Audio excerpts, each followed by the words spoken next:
ဒီအစိတ်ပြင်းတဲ့မွေကသူ့အမိသူပြန်ကိုက်မိပြီးအစိတ်တွေကသူ့ခန္ဓာကိုယ်ထဲကိုအလျင်အမြန်ပြန့်နှံ့သွားတယ်။ဒါပေမဲ့သူကကိုနာကျင်အောင်လုပ်နေတာမဟုတ်ပါဘူး။မိခံတစ်တာကိုခိုးယူနေတော့မှသူ့အမိကမတော်တဆညှက်သွားခဲ့တာပါ။ပိုဆိုးတာကအဲ့ဒီမွေဟာအမျိုးသမီးရဲရရှိတူရဲ့လက်ဘင်းကနေအဖမ်းခံရပြီးဝိုင်းခွက်တစ်ခုလိုအထင်မှားခံလိုက်ရတာပါပဲ။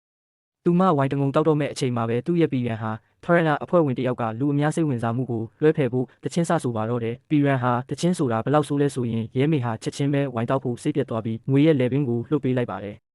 ပြီးနောက်မွေဟာရဲမေချန်ထားခဲ့တဲ့လက်ပွေရာတွေကိုအသုံးပြုပြီးမိခံတစ်တာကိုဖွင့်ကဘန်ရဲ့လှုပ်ဝက်နံပါတ်ကိုခိုးယူခဲ့ပါတယ်အဲ့ဒီနောက်မှာတော့ငွေနဲ့သူ့ရဲ့အဖွဲ့ဝင်တွေဟာဘန်ထဲကငွေတွေအလုံးကိုယူပြီးထွက်ပြေးခဲ့ကြပါတယ်သူတို့အခြေစိုက်စခန်းကိုပြန်ရောက်ပြီးဒီနေ့ရဲ့သတင်းတွေကိုကြည့်ဖို့ပြင်ဆင်နေချိန်မှာပဲအသစ်ရွေးကောက်ခံထားရတဲ့မြို့တော်ဝင်ဟာ TV ဖန်သားပြင်ပေါ်မှာရုတ်တရက်ပေါ်လာပြီးသူတို့ကိုလူပြက်တစုထက်မပိုပါဘူးလို့ပြောလိုက်ပါတယ်။တစ်ဖွဲ့လုံးဟာချက်ချင်းပဲဒေါသအိုးပေါက်ကွဲသွားကြပါတယ်။မြို့တော်ဝင်ကိုတင်ကန်းစာပေးဖို့အတွက်သူတို့ဟာရွှေလင်းပိုင်စုကိုခိုးယူဖို့ဆုံးဖြတ်လိုက်ကြပါတယ်။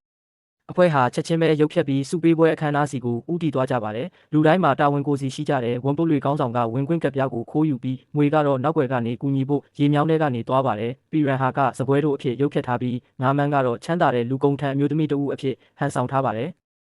ငါးမန်းကဝိုင်းခွက်ကိုကျမ်းပြင်ပေါ်ရိုက်ခွဲလိုက်ပြီးသူမကလေးမွေးတော့မလို့ဟန်ဆောင်ကအဆောင်တွေရဲ့အာယုံဆိုင်မှုကိုဆွဲဆောင်လိုက်ပါတယ်။တစ်ချိန်တည်းမှာပဲပီရန်ဟာကဝန်ပလွေကိုပထမဆုံးခန်းစစ်စီကနေချောချောမွေ့မွေ့လိုက်ပါပို့ဆောင်ပေးခဲ့ပါတယ်။သူတို့ဒုတိယမြောက်တကားကိုရောက်တဲ့အခါဝန်ပလွေကအစားတောက်တွန်းလဲကိုအပြင်ထုတ်တွန်းလိုက်ပါတယ်။ဝန်ပလွေဟာမျက်လုံးစကင်ဖက်စနစ်ကိုအလွယ်တကူကြော်ဖြတ်နိုင်ဖို့မြို့တော်ဝင်ရဲ့တပ်ပုံကိုအသုံးပြုခဲ့ပါတယ်။အခုသူတို့ရဲ့ရှိတဲ့မှာရှိနေတာကတော့ရွှေလင်းပိုင်စုပဲဖြစ်ပါတယ်။ဝန်ပလွေဟာငွေရဲ့ခန္ဓာကိုယ်ကိုအသုံးပြုပြီးလေထဲမှာဆွဲခွဲကစုဖလားကိုအောင်မြင်စွာလူယူနိုင်ခဲ့ပါတယ်။မြို့တော်ဝင်ကလိုက်တာကိုနောက်ပြန်ဆွဲဖွင့်လိုက်တဲ့အခါမှာတော့စုဖလားကပျောက်ဆုံးနေပြီဖြစ်ပြီးသူကိုအဖွဲ့ကတော့အတန်တိတ်ထွက်ပြေးသွားခဲ့ပါ